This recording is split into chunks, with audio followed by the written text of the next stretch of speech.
Don't believe everything you think. Full-length audiobook. From the author. Life has a way of teaching us lessons long before we realize we're being taught. Every struggle, every fear, every wave of anxiety feels so real, so heavy, so personal that we rarely pause to ask ourselves a simple question.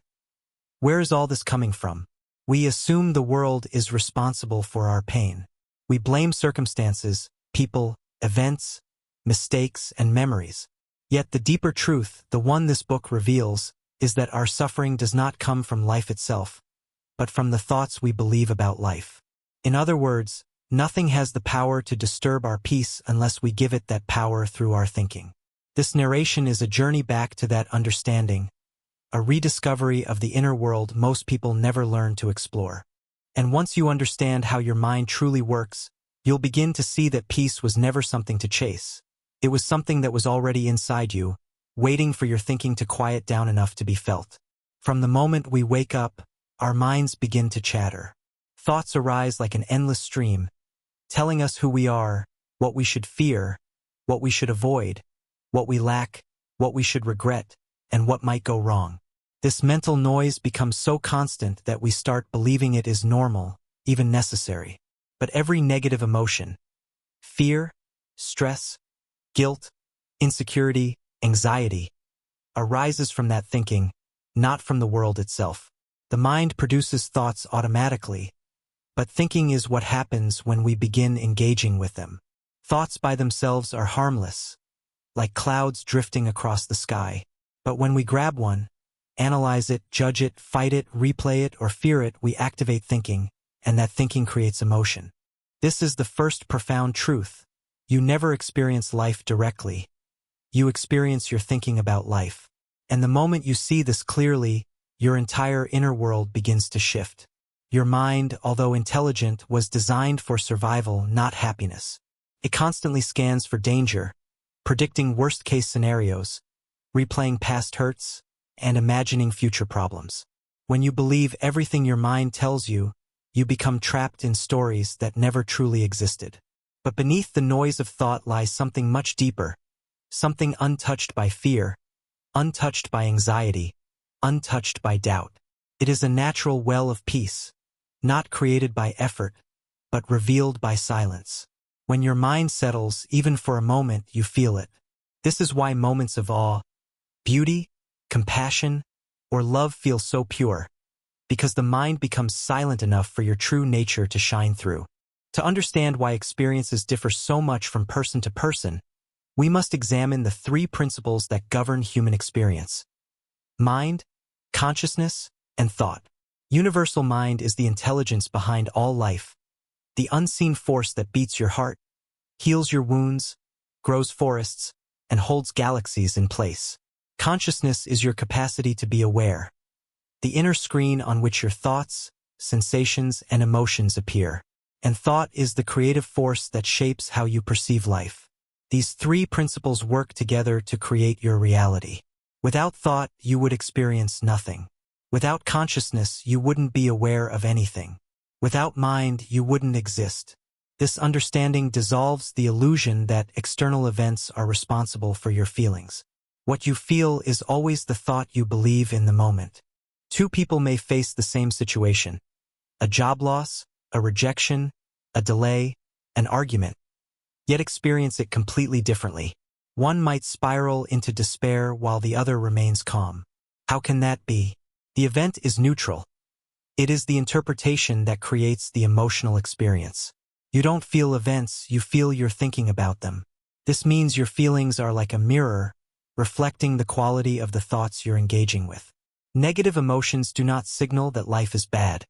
They signal that your thinking is off. They are not punishments but indicators, gently reminding you that you're believing a thought that is not aligned with truth. The moment you stop engaging with that thought, the feeling dissolves on its own. People often turn to positive thinking as a solution, trying to replace negative thoughts with better ones. But that approach still keeps you trapped in thinking.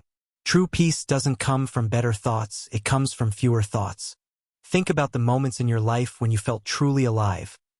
Watching a sunset, laughing with someone you love, feeling grateful for no reason. being absorbed in a creative moment.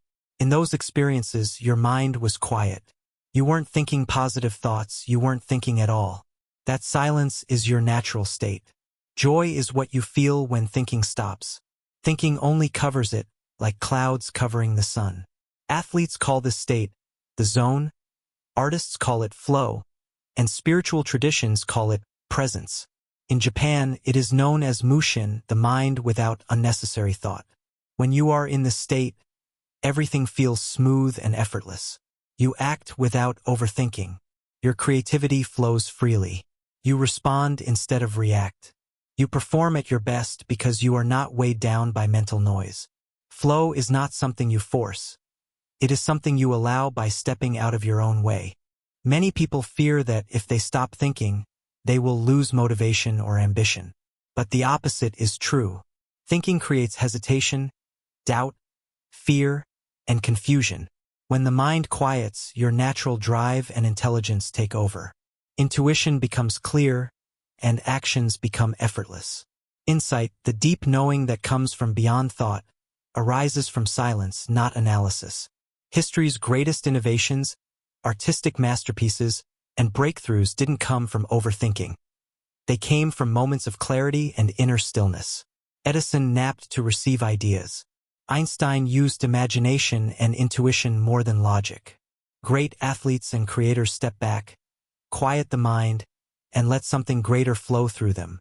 Intuition speaks softly, not with fear, but with a warm, expansive feeling of, this is right. Thinking, on the other hand, feels tight, pressured, and filled with what-ifs. The body knows the difference long before the mind does. When you follow intuition, life flows.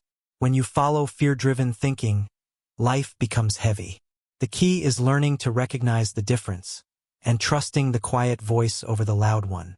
A beautiful illustration of our inner world comes from the story of the empty boat. A monk was meditating on a lake when another boat drifted into his. Annoyed and angry, he opened his eyes, ready to scold the person inside, only to find the boat empty. His anger vanished instantly. The crash didn't cause his anger, his thoughts did. Life is always an empty boat. We project meaning onto neutral events and then suffer from our own projections. Letting go of limiting beliefs becomes natural when you understand this. Every limitation you feel, not good enough, not capable, not worthy, is simply a thought. And once you see that thoughts have no power unless you believe them, those limitations dissolve. You begin living from possibility instead of fear. You realize your potential is only restricted by the thoughts you entertain. Returning to non-thinking is not a technique. It is an understanding. The moment you notice you are thinking, truly notice, thinking loses its grip. You don't need to fix your thoughts, analyze them, or replace them. You simply become aware of them, and awareness dissolves their power. This is like waking up from a dream. The moment you realize you're dreaming, the dream falls apart. As you grow in this understanding, the world around you remains the same, but your experience of it changes completely. You no longer take things personally. You no longer get swept away by other people's storms. You become grounded, calm, and centered. Your presence becomes soothing to others. Your peace becomes your strength. You navigate life with clarity because you're guided by intuition rather than fear. You can also create an environment that supports this state. Reducing noise, avoiding unnecessary digital stimulation, starting your morning with silence, journaling, deep breathing, or simply noticing the world around you can help your mind stay still. You don't eliminate life's challenges. You simply engage with them from a quiet mind instead of a chaotic one. And slowly, something profound begins to happen. You start living from love instead of fear. You see that love is not an emotion you chase. It is what you are when thinking subsides. Peace is not something you achieve. It is what remains when thoughts fall away. Every spiritual teaching points to the same truth. Your nature is love, joy, peace, and clarity. All suffering is temporary because all suffering is thought-based. And thoughts come and go. The greatest realization of all is simple yet life-changing. You are never more than one thought away from peace, and never more than no thought away from joy. Your suffering ends not by controlling the world, but by understanding the mind. The end of unnecessary thinking is the beginning of true living. And once you taste this freedom, you begin to experience life with open eyes, open awareness, and an open heart. Life becomes lighter, clearer, more beautiful. You become more yourself than you have ever been.